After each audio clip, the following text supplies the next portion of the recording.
Part 1. First, you have some time to look at questions 1 to 6. You should answer the questions as you listen, because you will not hear the recording a second time. Listen carefully and answer questions 1 to 6. Hello, Robert Gladwell speaking. Oh, hi. My name's Chloe Martin. Yes, I am. Well, I've just moved to the area. Yes, I can give you some information, as the club started in 1957. We now have about 60 members. Our youngest member is 10, and our oldest member is 78. Oh, I think I saw a picture in the newspaper the other day of some of your members being presented with a prize. Yes, the youth section did very well in a competition and won £100, which will help with their next production. Anyway, tell me a bit more about yourself. Well, I've done a bit of acting. I was in a couple of musicals when I was at university, and a historical play more recently. We mainly do comedy plays. We get good audiences for that kind of thing.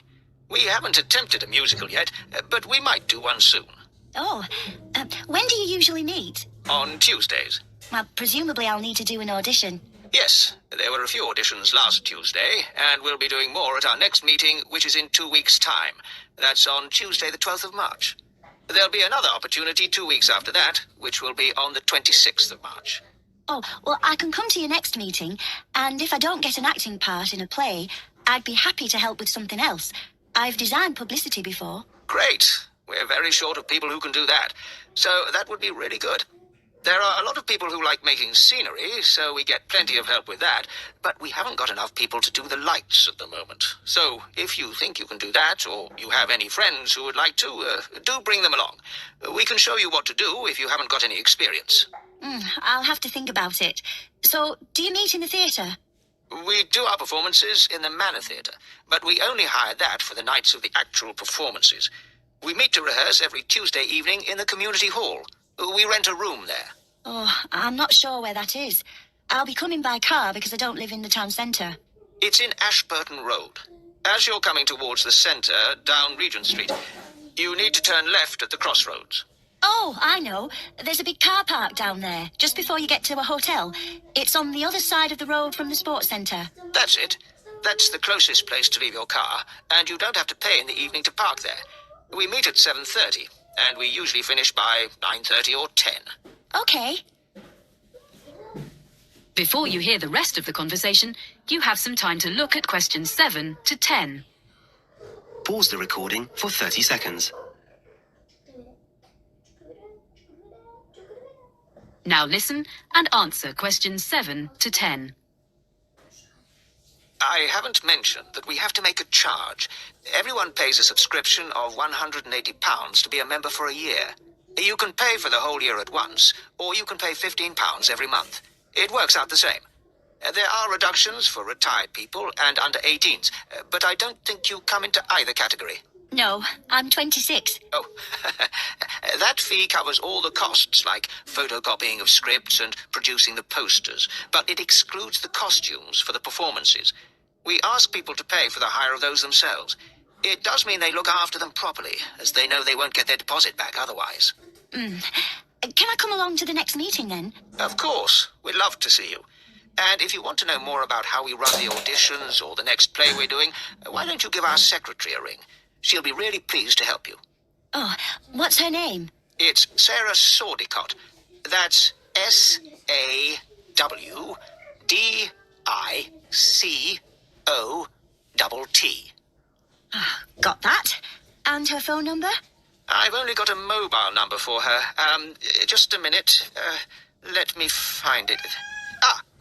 It's 07955 240063.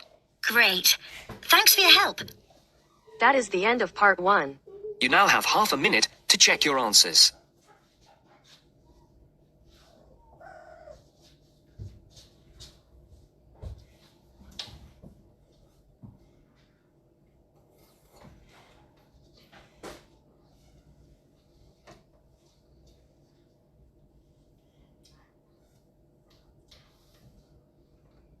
Now turns to part 2. Part 2. You will hear a man called Christian Jackson, staff coordinator of a trade fair facility, showing a new employee a map of the facility.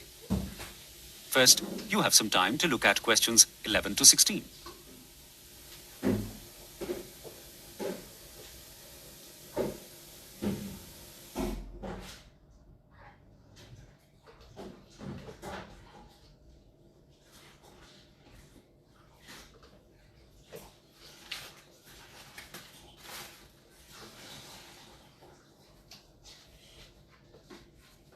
Welcome everyone to this year's Sales Motivation Conference. I can already see a lot of faces that I recognize from previous conferences. So welcome back. And to all the new delegates, welcome. We hope that you gain a lot over the next 4 days. Boost your confidence and get lots of energy to go back to your jobs refreshed and ready to sell. We have 12 motivational speakers here for the conference, all ready to give you their ideas and tips for how to improve your sales performance. The keynote speaker is world-famous motivational star Melissa Foreman. She's going to open the conference today directly after I speak to you. And then she will have 4 two-hour sessions, one this afternoon and the other 3 on the mornings that follow at 11 a.m. Her presentation is called Bounce Back, and it is an entertaining talk about how to take the knockbacks and refusals, how to turn them around, and how to succeed in the long run. When you attend Melissa's talk, you will also have the opportunity to buy a signed copy of her latest book with the same title as her presentation at a discounted rate. Melissa is giving the same talk 4 times, so we ask that you only attend her talk once so others are able to get to see it. I know that many of you have decided to attend this conference just to hear Melissa speak, but make sure you make the most of the other great motivators on our roster, who all have incredibly inspiring offerings. There are 4 lecture halls here at this venue, and there will be 3 sessions per day, 2 each morning and 1 in the afternoon, from 9 to 11, from 11:30 until 1:30, and then from 3 until 5 p.m. Each speaker will be giving their presentation 4 times. So over the next 4 days, if you attend 3 sessions a day, you should be able to attend 1 presentation from every motivator. You might not all be able to achieve this because not only do we have talks from speakers, but quite a few interactive workshops where you will be able to work on your selling skills together. As you know, the theme of this conference is making the buy. With this, we mean putting the focus on the buyer. Often, sales methods are based on making the sale and using high-pressure techniques.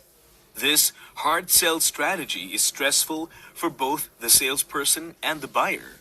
We want to help you find ways of making the buyer come to you after your initial pitch, making them feel more in control of a purchasing situation, and ultimately more willing to buy product from you. Whether you are selling insurance, cars, clothing, or electronics, this conference will teach you skills that you can take away and put into practice. If your sales have been in a lull, we are hoping that the next few days will get you feeling positive and proactive again. We want to send you back out into the world completely prepared to work as the top salespeople in your fields. Before you hear the rest of the conversation, you have some time to look at questions 17 to 20.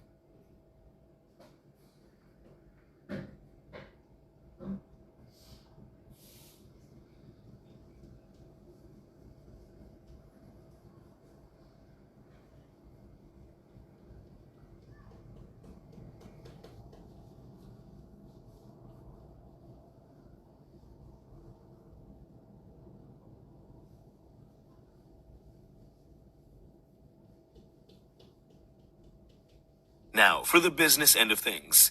I think most of you have already been through the registration process. If not, we ask that you get that out of the way before you attend any sessions, and the conference fee should be paid in full.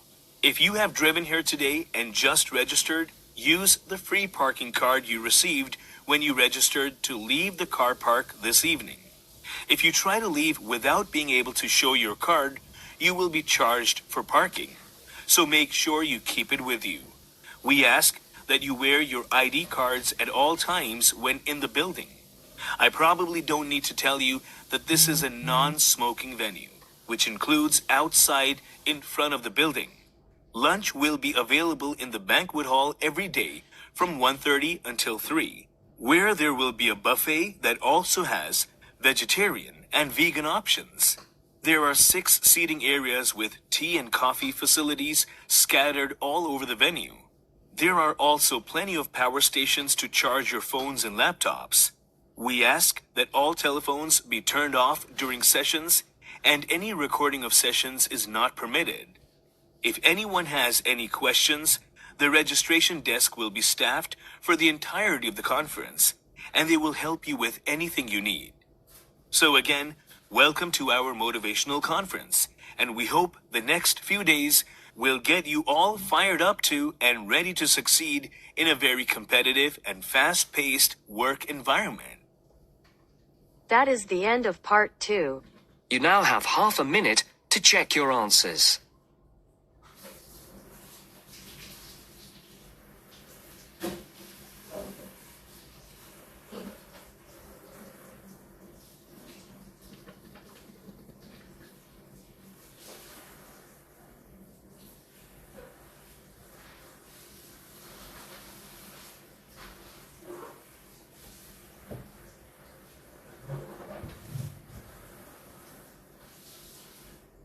Now turns to part 3. Part 3. You hear two students, Anne and Fergus, planning a project that they need to submit to their university tutor. First, you have some time to look at questions 21 to 26.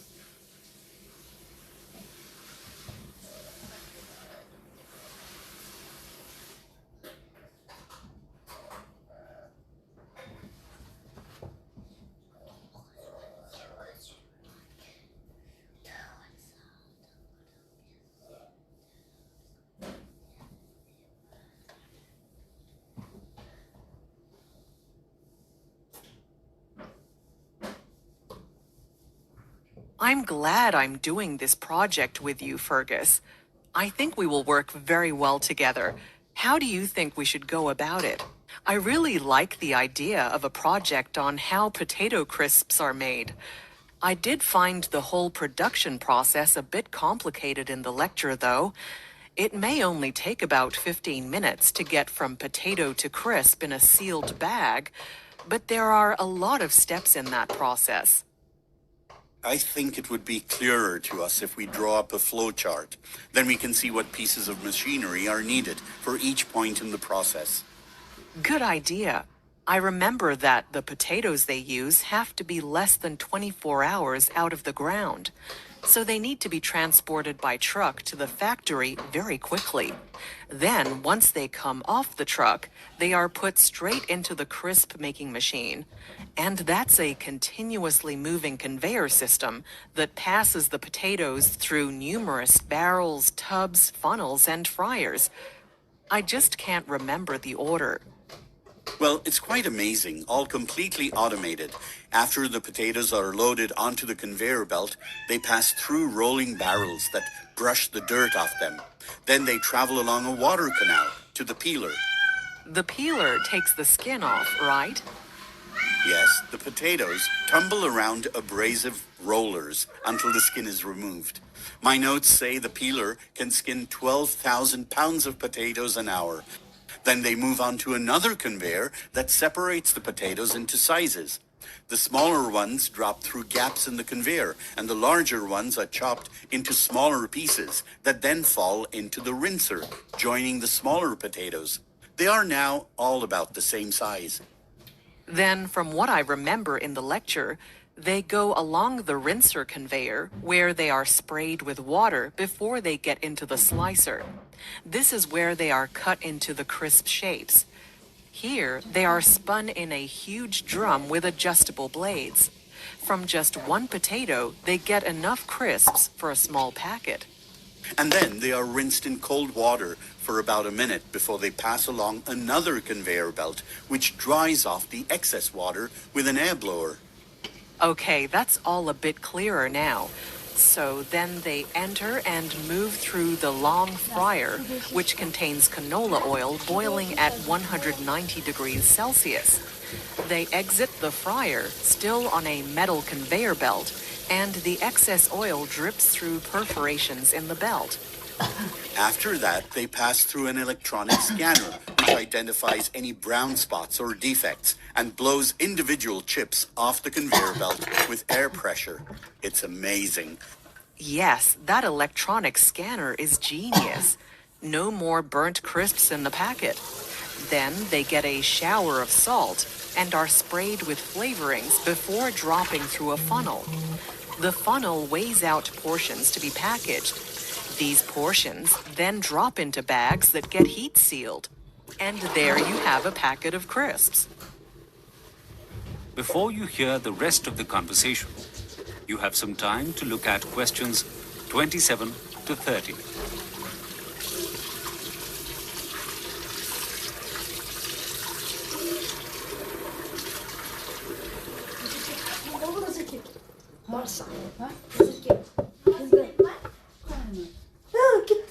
devam eder. Ama sen gitme oldu ikimiz var. Ya ama ben gittim onu iyi alamam ya. Жоқ, сенде бар жұмыс істейсің. Uzun gibiydi. Okay, that flowchart has made everything a lot clearer. Now our project is to come up with some way to reduce the amount of water consumption in the process. How are we going to go about this? We definitely need to visit a factory ourselves and talk to the people who run the machines. I want to find out why the slices need to be in cold water for 1 minute. This might be a part of the process that we could reduce. Perhaps the conveyor belt could be shorter here if we can, say, get the time down to 30 seconds and save that amount of water. Or we could recycle the water from that process, which is relatively clean, for the first rinsing step before the potatoes are peeled. What do you think? It's only the stage where the last of the dirt is being taken off. That's brilliant. Now the assignment doesn't have to be on the part of the process that involves frying and packaging. It is the preparation section that we need to focus on. Once we decide on the modifications to be done to the machine, we have to present them in design form. You are much better at that than me. I can write most of the text to go with it. That's fine with me, as long as the ideas come from both of us. Fergus, can you also arrange the factory visit? Then we can go together. I can't wait to see the machines in action. That is the end of part 3. You now have half a minute to check your answers.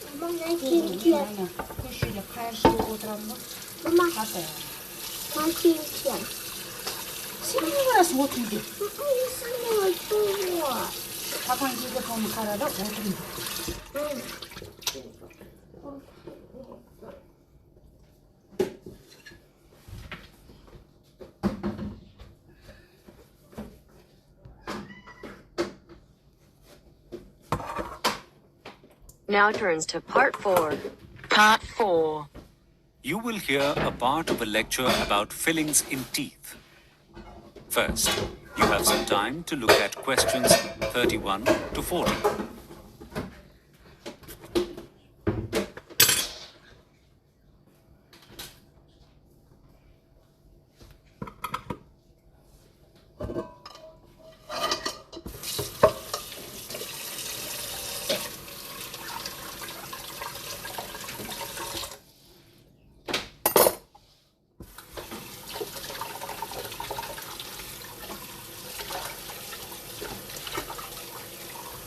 Today, we are going to look at how tooth decay is managed through the repair of dental caries by inserting cavity fillings into teeth. Statistically speaking, quite a few of you in this lecture theater would have fillings in your teeth. But being on the receiving end of a filling does not necessarily mean you know what is being done in your mouth.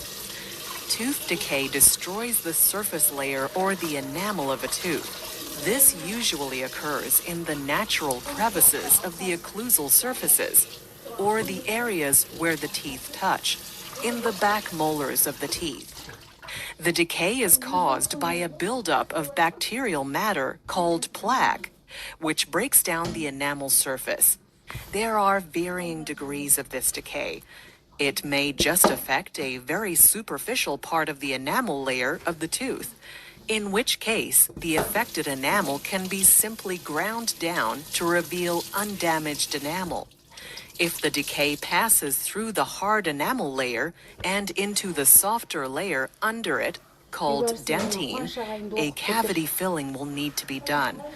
Should the cavity go as far as reaching the delicate, living pulp of the tooth, at the center of the dentine layer, a more aggressive type of procedure called a root canal filling is required, which involves destroying the pulp and the nerve endings and blood vessels it contains, and completely filling the large cavity that is left. Another option is to remove the tooth entirely and replace it with a dental implant, a metal post which is surgically embedded into the jawbone so that the prosthetic replacement tooth can be attached to it. Let's look at the most common procedure, which is a cavity filling for a tooth where the dentine layer has been compromised. The dentist cleans away the remaining decay in the tooth with a drill after the patient has received a numbing local anesthetic. This removal of decayed enamel and dentine prevents further damage, but the tooth now needs to be repaired with a filling to make it sound again. Cavity filling material was traditionally a silver metal amalgam, but now most dentists have started using composite resin to fill teeth, as it has the advantage of being able to be color matched to that of the enamel, while amalgam fillings are the color of metal. In the past, amalgam fillings were the more durable option, but now configurations of composite resin have been developed, which are nearly as durable. A composite resin filling is injected into the prepared cavity in a paste form with a pump syringe that allows the dentist to fill the cavity in layers of the resin. Each layer is hardened separately by curing it with ultraviolet light in a process called photopolymerization. This means the paste can mold exactly to the shape of the cavity. After the final layer, the dentist then shapes the surface to match the natural occlusal surface of the tooth. Amalgam is used to fill the teeth in a similar way. Silver amalgam is a combination of silver, tin, and mercury, and is mixed in a machine in the surgery before being inserted. Remember, the composite resin arrives already mixed in a pump syringe. With an amalgam filling, the dentist needs to remove more of the tooth to create retention grooves. This means carving certain angles and bevels into the teeth so that the filling locks into the structure of the tooth, a bit like a jigsaw. In this way, it is less likely to fall out. This is not necessary with composite resin, as it uses a chemical bonding process, rather than relying on more mechanical retention. The amalgam is packed tightly into the cavity and then molded and carved to fit the shape of the tooth surface. It takes about 24 hours to harden completely, so the patient needs to avoid chewing in that time. The important thing for both processes is that all the decaying tooth matter is completely removed before the tooth is filled, or the decay may return under the filling and might result in the loss of the tooth. The choice of whether to have composite resin or amalgam fillings can be decided upon the balance of a number of factors. Composite resin fillings are more aesthetically pleasing, as they are the same color as the teeth, and their insertion means that less tooth matter needs to be removed. So the teeth are less compromised in terms of strength and durability. Also, composite resin does not contain mercury, which is of concern to many patients. Amalgam fillings, however, are less expensive and more durable. That is the end of part 4. You now have half a minute to check your answers.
Бол.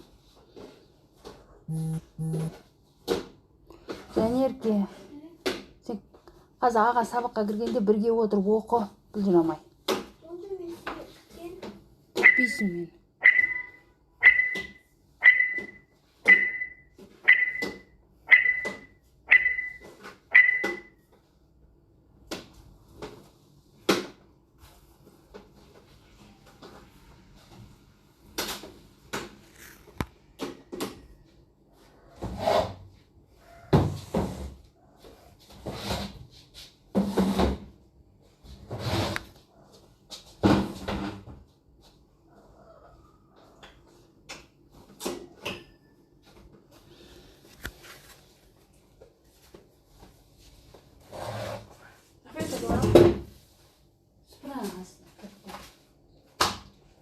Жанерке, алдын алған ертегі бар, соның бәрін қайталап оқып шық. Түсінікті ма? Мына шамаларды шығар. Оқпаған жерінде ағадан сұра. Ағасы айтып, именно кітапты бітіріп келтірген мен саған. Бар? Мына кітапты бітір деп айтқан мен саған. Кім? Иә, оны талай қойдым.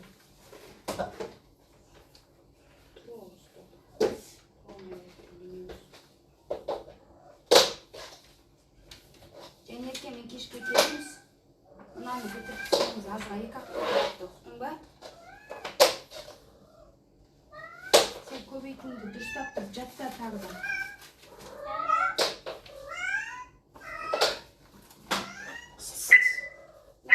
Шамалармен мынаны шығар.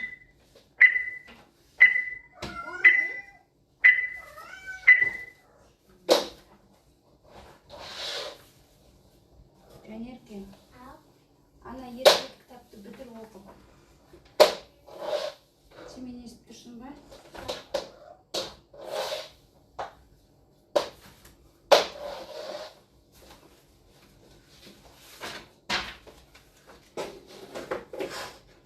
Ал сен konuşsun oğlum. Benim büyük bana. Gözüm bakın bana benim. Hı? Orası bakalım. Жанерке, маған қара. Мынаны да оқы,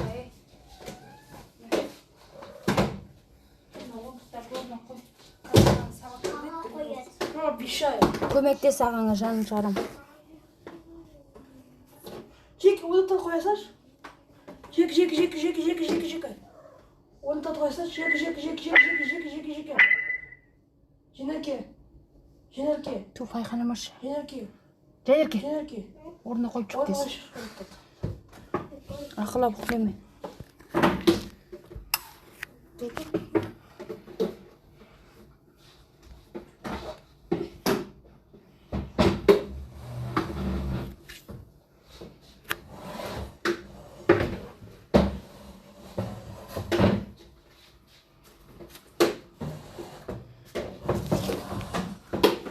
Мен андан жаңа ғана жуып едім, сен жуып шығардың ғой.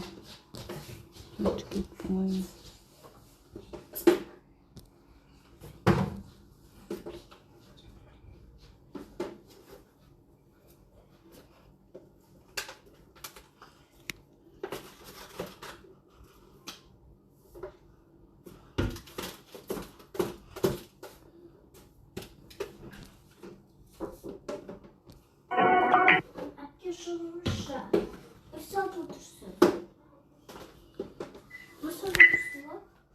Hey, hatırlamış Cemil'e.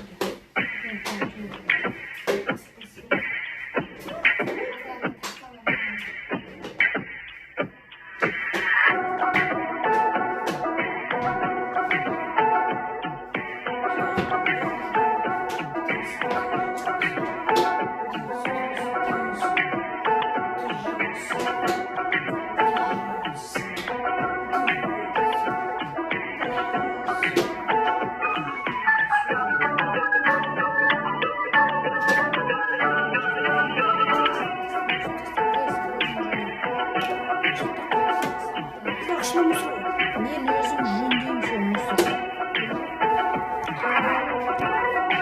Oynamadım barış vakti yok.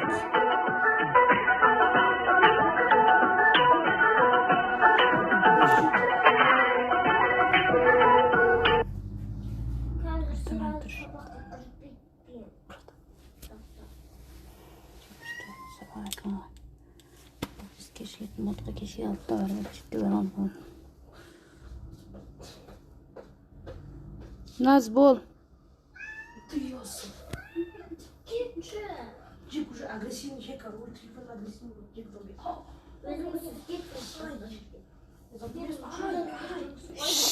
Ey, götürün de şunları.